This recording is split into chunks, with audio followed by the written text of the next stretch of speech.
ম্যাচটা না হয় ফ্রান্স ভার্সেস মরক্কোর, কিন্তু আর্জেন্টিনা নিয়ে এই ম্যাচের মধ্যে কেন বিতর্কের কারণ বিতর্ক কিছুটা হলেও উস্কে দিয়েছে এই রেফারির প্যানেলটা, যে রেফারির প্যানেলে ম্যাক্সিমামই অর্থাৎ মোট 5 জন যারা মূল রেফারি রয়েছেন তার 5 জনই আর্জেন্টাইন, এবং এটা নিয়ে বিতর্কে কোনো শেষ নাই। ফাকুন্দো তেইও তিনি ম্যাচটা অফিসিয়েট করছেন, আর সাথে থাকছেন হুয়ান পাবলো, গ্যাব্রিয়েল সাদে, দারিও এরেরা এবং ক্রিস্টিয়ান নাভারো, তারা সবাই তাদের ন্যাশনালিটি আর্জেন্টাইন।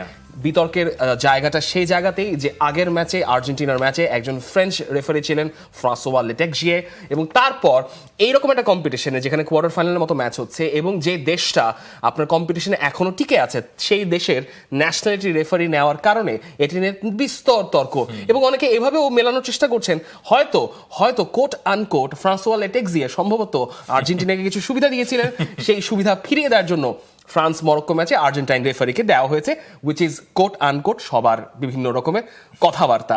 কিন্তু দেশও তো খুবই মজা করে একটা কথা বলেছেন নাকি? বাংলাদেশের প্রথম ইমিউনিটি বুস্টার সমৃদ্ধ ফ্যান্টাস্টিক হ্যাপি এনার্জি বিস্কিট।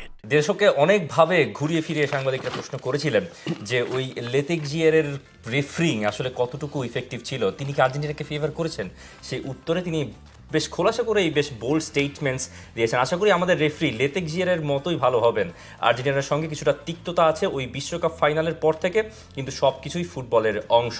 যারা এই পর্যায়ে রেফারিং করছেন অবশ্যই তারা যোগ্য, সেজন্যই এই পর্যন্ত এসছেন। মূলত ওই নর্থ আফ্রিকান জার্নালিস্টরাই তাকে এই প্রশ্নগুলো করেছিলেন, এবং তিনি একে একে সবাইকে একটু মানে বাড়িয়ে একটু নিজের সারক্যাস্টিক অ্যান্সারগুলো দিয়ে তাদেরকে একটু ঘুরিয়ে ফিরিয়ে জবাবটা দিয়েছেন। একটা স্ট্রেট ফরওয়ার্ড অ্যান্সার তিনি দিয়েছেন যে তাদের প্রতিপক্ষ আসলে রেফারি নয়, তাদের প্রতিপক্ষ Morocco, which is a good statement। কিন্তু এখানে ইন্টারপ্রিটেশনের কিছু জায়গা রয়েছে। হয়তো এই উত্তর থেকে অনেকে বলতে পারেন যে ইজিপ্টের সঙ্গে যে কোট আনকোট অনিয়ম হয়েছে সেটাকে তিনি উড়িয়ে দিচ্ছেন, তিনি ওই জায়গায় জানি নাই, এবং তার কথায় এই জায়গাটা স্পষ্ট।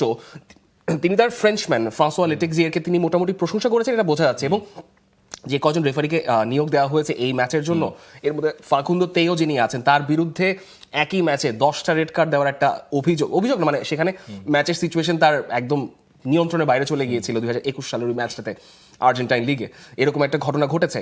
কিন্তু ওয়াহাবিরও আসলে ওরকম নিয়ে খুব একটা মাথা ব্যথা নেই।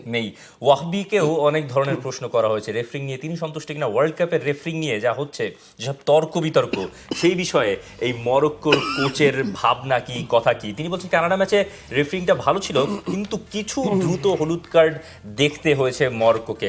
রেফারির অভিজ্ঞতা আছে, যেটা আমরা চাই, তারা তাদের কাজ করছে। মানে কিছু ফার্স্ট ইয়েলো কার্ডের বিষয়ে একটু তার অভিযোগ রয়েছিল, কিন্তু বাকি সব জায়গায় তার কোনো সে নেই। মানে এই ম্যাচে যে 5 জন আর্জেন্টাইন রেফারি, তা নিয়ে তার কোনো মন্তব্য নেই, এটা নিয়ে কোনো মাথা ব্যথাই নেই। সবার যে অভিজ্ঞতা আছে সেটাই তিনি চাচ্ছেন। এই ম্যাচটা যদি সেই ব্যাটল অফ লুসাইলের মতো না হয়ে যায়, আর্জেন্টিনা নেদারল্যান্ডসের ওই ম্যাচটার মতো মাতেই লাহোস যেভাবে একটার পর একটা কার্ড প্রডিউস করে যাচ্ছেন, আমার মনে হয় না এই ম্যাচে রেফারিং নিয়ে খুব একটা বিতর্কের সুযোগ থাকবে। ম্যাচটা আলটিমেটলি ফ্রান্স এবং মরক্কোর কম্পিটিটিভনেসেই ডিসাইড হয়ে যাবে। For more updates, subscribe to our YouTube channel and click on the bell icon. Follow us on Facebook and Instagram. Download T-Sports app to enjoy exciting games and highlights. Visit tsports.com.